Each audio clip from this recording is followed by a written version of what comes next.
get to it, right to it. Our guest. You know him if you've watched the Olympic Equestrian at 2 a.m. on ESPN2. You know him if you read the New York Times. You know him all of it. if you know horses. And if you know horses, you know that he is a mighty steed among men. Mr. James Gideon. Please welcome.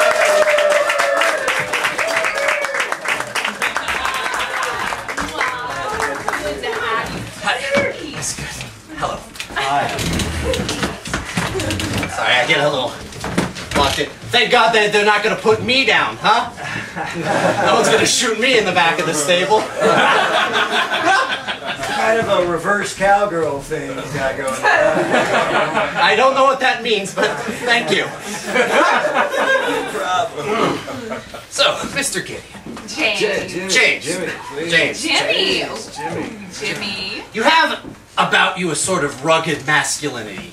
Yeah, you too, bro. Oh, well, thank you. Thank you. I thought we'd be kindred spirits on That this one. sweater is rough hewn. Thank you.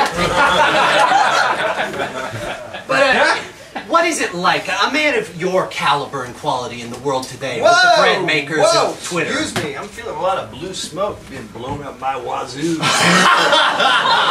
Folksy!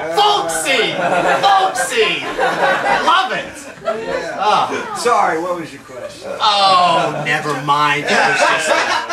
Let's move on to horses. Horses. They're on 4 legs, hooves. They run, they jump, they whinny. You've been on Wikipedia. He doesn't know what that is. I just look it up on the bread maker.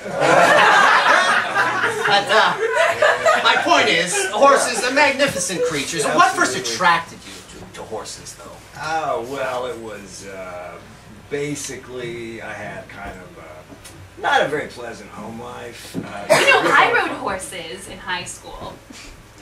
Really? Mm-hmm. That's fantastic. Well, of course, a lot of young girls, that's their first experience with kind of surging male power. Yeah, that's true. It was a lady horse. Yeah, that doesn't matter. I named her Primrose. You know, my wife Gloria is always reading these romantic novels in which a lot of love-making takes place on top of horses. Is that possible? Not only is it possible, it's advisable. Because I thought, like, the horse can really do the bulk of the work. Which is a good thing at a certain age, because I actually suffer from something, and this is something we've talked about, called pelvic muscular depletion syndrome. Which has put me in... I have a question. Sure. Why would they hang a horse?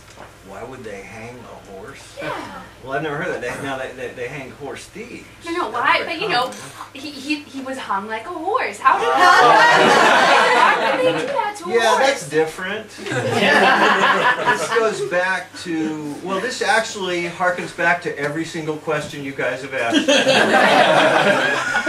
Now I have a question for you. All right. I know that you love to cook. That comes up in your column all the time. Absolutely. I cannot get my potato casserole to be crispy on top without getting burnt on the bottom. Isn't it a bit? Oh, That's what 7 second delay is for. Working a little blue. He's a cowboy. Cut him some slack. He's spitting that all over the place. Boots, spurs, cursey curse, wear a poncho, have a hat on. He's a cowboy.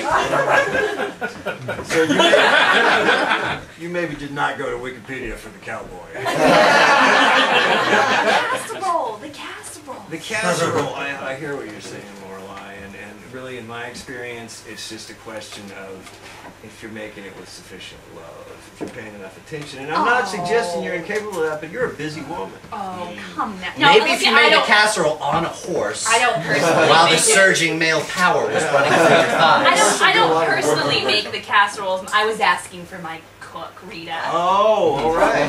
Hope you're watching, Rita. Yeah, Rita. More love. Yeah, more love. Or you don't get your raise. Okay. And you have to push the button on the remote that says SAP. Para Español. Rita. SAP.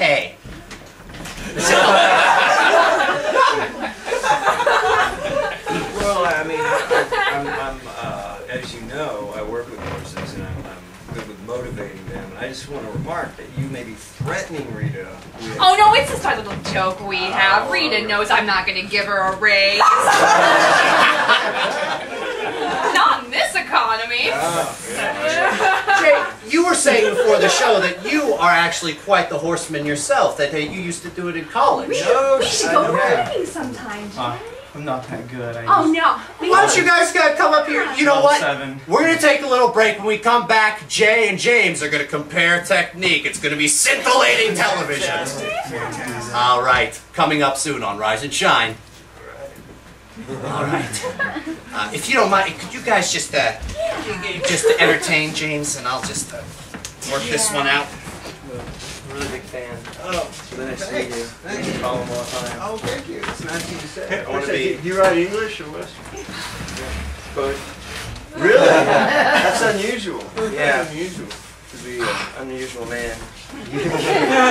I'm getting that impression. Jay, you tell me about horses. You know Paul and I have 2 horses. We can come out riding some weekend. Yeah, we should do that. You come too, James. Oh, We'll sure, all I'd have a love riding to. party. Do you have a wife? Bring your wife. Or whatever. A boyfriend, that is fine. I understand. Yeah, no, I saw that movie. Right, it made me so sad. It was the first experience in my life of not thinking of homosexuals as somehow subhuman monsters. That's progress, isn't it? It is. It turned me all the way around. Frankly, now straight people I kind of look shiftily upon them. This kind of works with my general self-loathing. Hi, welcome back to Rise and Shine. Good coffee. Good coffee. Good conversation. Good company?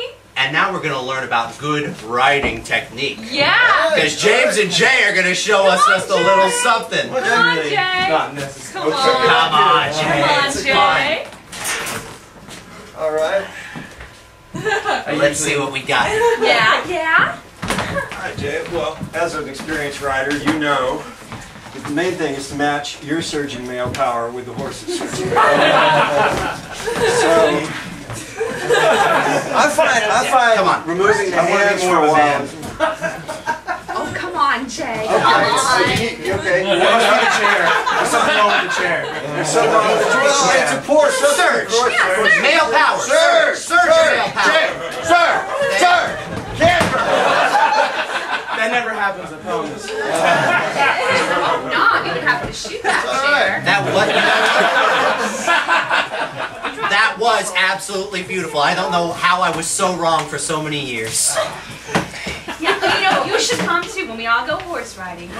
We'll get you a little, like a setup, some police to keep you up there. I think if you duct tape me tautly but loosely to the horse's side, I could accompany you.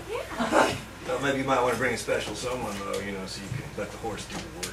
Does Gloria ride? Gloria. Huh? Does Gloria? No, he's saying that Gloria would have sex with the horse. I've lost the thread on that one. Let's just leave that one where it is. Fair enough. Yeah. Sometimes a man just has to walk away. A final thought from you. You have such an extraordinary empathy with the horses, almost as though they speak to you and you speak back. Do the horses have a message they'd like to deliver to our viewing audience? Which is primarily Austinian women 65 up. Right. Yes, the horses would like you to continue buying hamburger meat and only hamburger meat, even in these tough economic times. The horses would like you to know, no matter how bad things get, hamburger is superior to other meats that we won't name. Profound. Well, thank you for joining us on this enlightening episode of Rise and Shine. And have a good morning, Austin.